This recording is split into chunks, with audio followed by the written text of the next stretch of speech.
It's finally here. The Season 5 patch notes were released, and man, am I excited to go over them with you. They made some changes to the Barbarian that I wanted to cover. I know we were all nervous about what looked like massive, sweeping nerfs to Barbarians, but I have a really good feeling about this season. A couple of skill changes that were done. Combat Lunging Strike, the berserking time went from 1.5 seconds to 3 seconds. This is actually going to help a lot while we're leveling up these first couple characters in the season. They're adjusting some of the core skills. Starting with Hammer of the Ancients, they're giving this a 10% increase to damage. They're changing around Furious Hammer of the Ancients.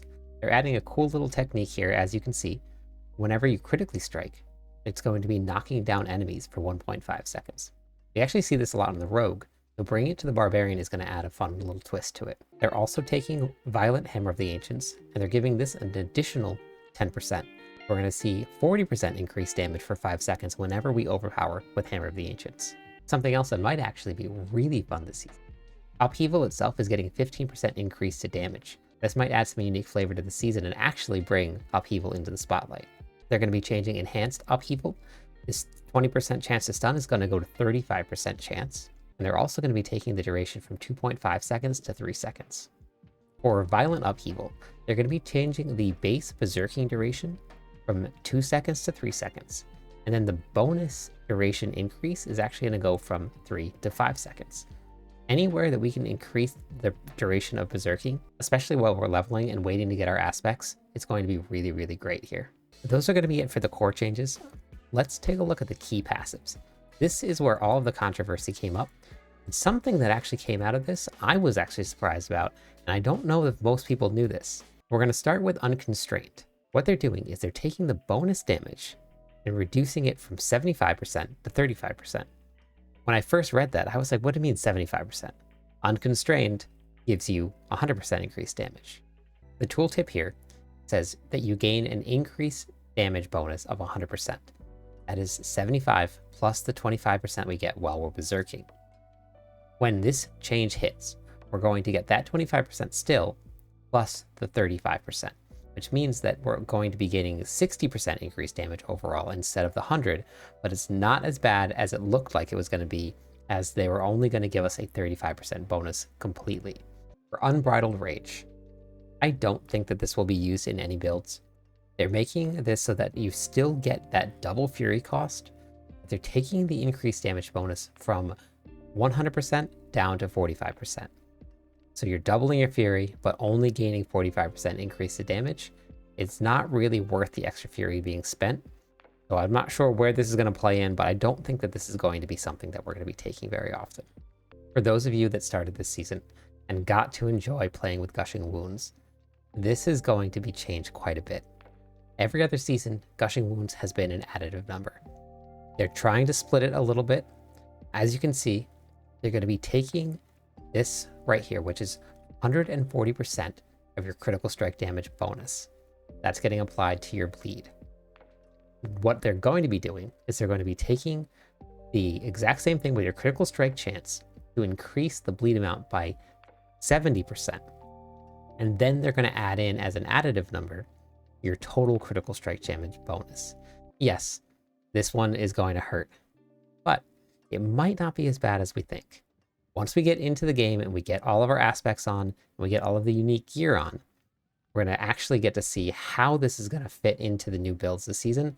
And I think that we're going to be surprised. There's been a couple small adjustments to a couple aspects. The first one we're going to go over is of Sundered Grounds. They're making it now so that instead of it being every 25 seconds, it's every 20 seconds. Your next upheaval is guaranteed to overpower. And they're increasing the damage that it deals on that every 20 seconds. And the last part of this aspect, the current version, this timer is reduced by 4 seconds when upheaval overpowers a boss or an elite enemy. Changing that, the critical strikes with upheaval against elites reduce this timer by 1 second. So we're going from needing to overpower with upheaval to reduce the timer to just getting critical strike chance. So that is actually going to be a good change too. Upheaval might be making an appearance. They're trying to give us Hammer of the Ancients back just a little bit. Ancestral Force aspect currently gives you 2 to 17% and allows Hammer of the Ancients to quake outward. What they're changing it to is that now it's going to do 5 to 20%, a small little damage bonus, but we're going to double that against bosses. So hopefully, because I love playing Hammer of the Ancients, this is going to fit in somewhere to some of these builds. A couple glyph changes that are happening.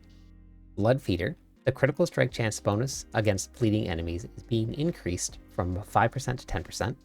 On the Dominate glyph, they're taking the time between guaranteed overpowers and reducing it from 30 seconds to 20 seconds. Pretty big difference. As if it wasn't good enough, they're taking the Executioner glyph. Damage bonus while wielding a pole arms is being increased from 10% to 15%. They made a couple changes to tempering. This one is going to hurt a little bit on the surface. The bash cleave tempering, you're only going to be getting 20% of your original bonus. It seems like it's going to be a lot. There are a ton of new uniques though that haven't been released in the notes yet that are going to give us increase to basic damage. These new uniques may actually make up for that difference that we're going to be losing in bash. So don't count bash out this season. It seems like it won't be viable, but I don't really think that's going to be the case. I think that once we get our hands on these new uniques, I actually think that it might be one of the premier builds this season. One of everyone's favorite manuals, the protection manual, is being removed. We will no longer be able to add guttural yell, imposing presence, martial vigor, or defensive stance to any of our gear. That's okay though. In every other season, we've never been able to have these increases, and Barbarians were just fine. You'll still be able to stack a ton of life with the new uniques.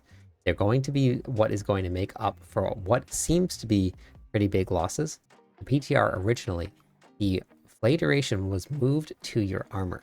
They took that back out and they're putting it back onto the weapons. This is really good because this one I actually think is a really great change, because this will allow us to use some of the new tempering that's going to be coming onto the armor.